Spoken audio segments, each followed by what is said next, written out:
Еден од нашите најголеми прилепски брендови, компанијата Кабелнет, оваа година прославува 18 години од своето постоење, односно постигнавте полнолетство. Разговараме со директорот на Кабелнет, Горан Хаџиристевски, кој што ќе ни каже повеќе околу развојот на компанијата. Господине Хаџиристевски, ја започнавте компанијата пред точно 18 години. Од денешна перспектива, дали ги постигнавте зацртаните цели и докаде е развојот на фирмата? Точно така, компанијата е започната во 99 година, февруари месец.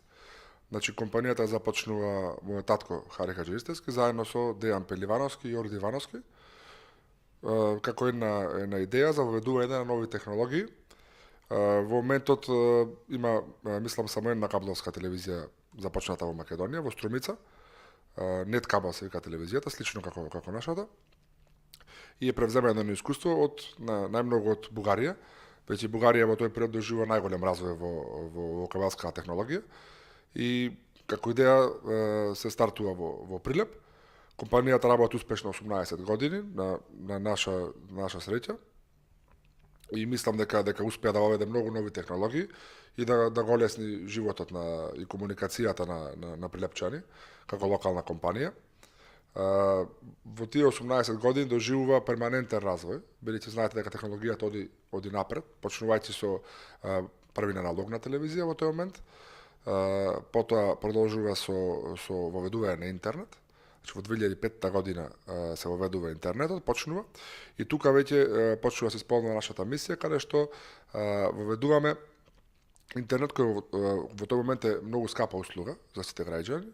Ние воведуваме интернет кој ќе биде ефтин, достапен за сите и успеваме да стигнеме до одредена бројка на корисници, каде што веќе продолжува многу брзо да расти таа бројка, од причина што стварно за тој период исклучително ефтина и квалитетна услуга понудивме.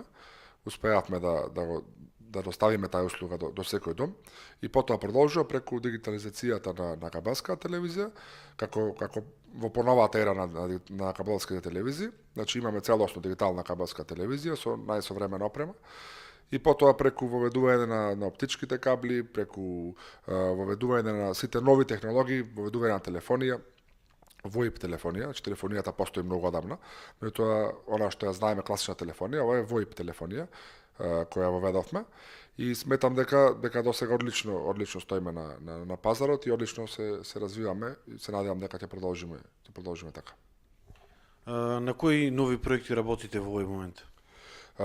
Нови проекти во Прилеп кои ги работиме, значи пред една година точно ја променивме целата опрема на кабелската и на интернетот, значи точно во нова систем сала направивме. И со промената на таа опрема добивме можности за поголеми брзини и поголем број на канали кои можеме да оставиме да користите. И сега, како втора фаза, се наметна потребата од обновување на секундарната мрежа, односно онаа мрежа која што оди до корисници. Се состои од два дела. Првата е оптичкиот кабел, кој гледаме да стаса што поблиску до домаќинствата. Меѓу оптичкиот кабел нуди една уникатна можност преку пасивна мрежа, значи мрежа која што не е зависна од струја и е многу малку подложна на дефеци, бидејќи не зависи од временските услови, не зависи од потребата на електрична енергија и има огромен потенцијал за проток на информации. Значи скоро неограничен. Со апгрейдување на опремата во систем салата имаме можност да понудиме огромни брзини на нашите корисници. И сега гледаме таа оптичка мрежа, значи се направи еден оптички ринг, Прилеп, односно два оптички ринга, кои што почнуваат и завршуваат во нашата база. И тој оптички ринг гарантира дека услугата кај клиентот ќе биде постојана, континуирана и дека доколку има прекин, клиентот би добил услугата од другата страна на прстенот, ајде да го кажеме македонски. Значи со тој ринг се обезбедува прекинот кај корисникот да биде многу краток. Значи со едно обично премостување на сигналот, корисникот останува да има сигнал, а ние да можеме да го отстраниме дефектот без да почувствува клиентот. И таа примарна оптичка мрежа е завршена, тие два оптички прстени се завршени и сега следува имплементација на секундарната или терцијална мрежа веќе, каде што се оди со коаксијален и со LAN кабел, веќе до самиот корисник, што може корисникот да го приклучи телевизорот или компјутерот на нашата мрежа. Веќе нема секој може да приклучи на оптички. Исто така може по потреба на клиентот, ако сака да има и оптички пакет, каде што ќе ги добија сите оние бенефити на оптичкиот кабел.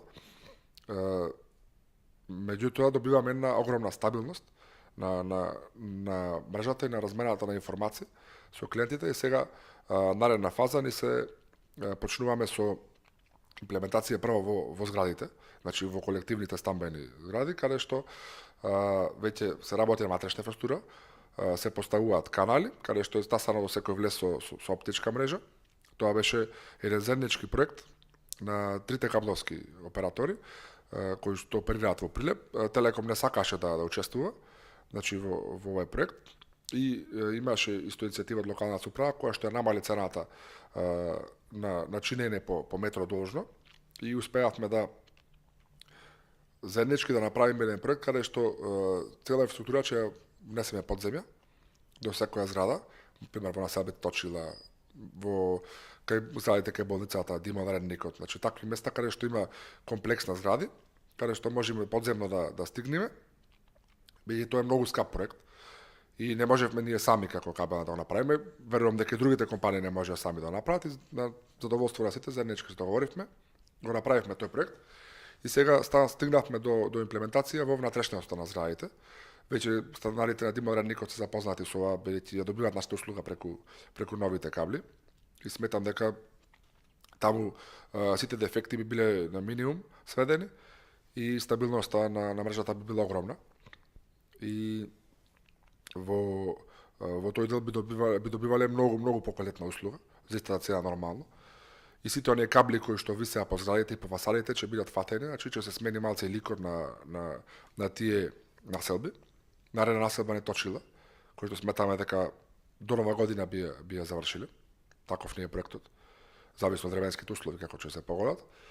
Ќе се работи внатре во зградите, во некои згради веќе се пуштени тие канали што треба да се пуштат, во некои не се. Меѓутоа сметам дека на задоволство на користите дека ќе го завршиме тој проект до нова година. Дали освен во Прилеп започнавте со оној проект на ширење на мрежата и во околните населени места, па и околните градови како Крушево? Точно така, пред 3 години се договоривме со кабелскиот оператор кој беше во Крушево, постигнавме на договор за заедничка соработка да оперираме мрежата на тој кабелски оператор ние како Кабелнет, бидејќи сме поголема компанија која што можеше да обезбеди подобри услуги и од пред неполна година имаме оптички кабел до Крушево, каде што на наше огромно задоволство и на задоволство на користите, веќе користите во Крушево може да ги добиваат потполни услуги како Прилеп и ги добиваат веќе. Поставувајќи попатна мрежа до Крушево, ги опативме и околните населени места. Значи тука се Кривогаштани, Кадино село, сега се спрема во Мало Коњари и Големо Коњари, значи пуштене крак. Значи Боротино, овие Пашино, Рувци, Бела Црква, може пропуштам некои населените места, меѓутоа во сите тие населени места влегуваме ние со нашата технологија и мислам дека ќе биде задоволни како наши корисници, бидејќи таму имаше еден проблем каде што на еден начин значи Телеком беше монопол во смисла на имање на инфраструктурата. Бидејќи немаше исплатливост финансиска за било кој сам да отвори таму и да работи, да оперира мрежа и беше оставено на Телеком кој што веќе таму не ни инвестира, има застарена технологија, застарена мрежа и не можеше да ги понуди и да ги следи модерните трендови на развој на кабелската и на интернетот. И сметам дека тука ќе понудиме многу на нашите корисници и граѓани од тие населени места, каде што веќе има голем интерес. Меѓутоа се работи таму е голем терен. Значи има мал број на домаќинства, меѓутоа се на голема територија. Не е како во градот густо населено, туку е ретко населено и оди малку поспоро што очекувавме, меѓутоа веќе во секое населено место полека се гради мрежата и се приклучуваат корисници. Во нареден период, значи од наредната пролет очекуваме да почне до Битола. Имаме обезбедено оптичка мрежа и очекуваме да почнеме да правиме приклучоци во Битола. Мислам тој ни е развоен план, каде што сметаме дека имаме доста конкурентна и квалитетна услуга и сметам дека и битолчани ќе може да ја користат нашите услуги од наредната година. Освен што инвестирате во развојот на компанијата, Кабелнет е и општествено одговорна компанија која што спонзорира голем дел од културно-спортските настани кои што се случуваат во нашиот град.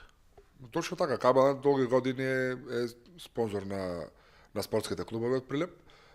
Беше еден од главните спонзори на фудбалскиот клуб Победа долги години. Во моментов, значи не ја спонзорира Победа од причина што имаме огромни финансиски инвестиции.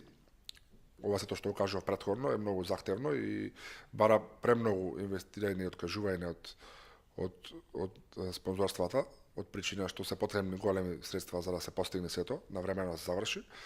Меѓутоа, секогаш сме тука на располагање да помогнеме на помалите клубови.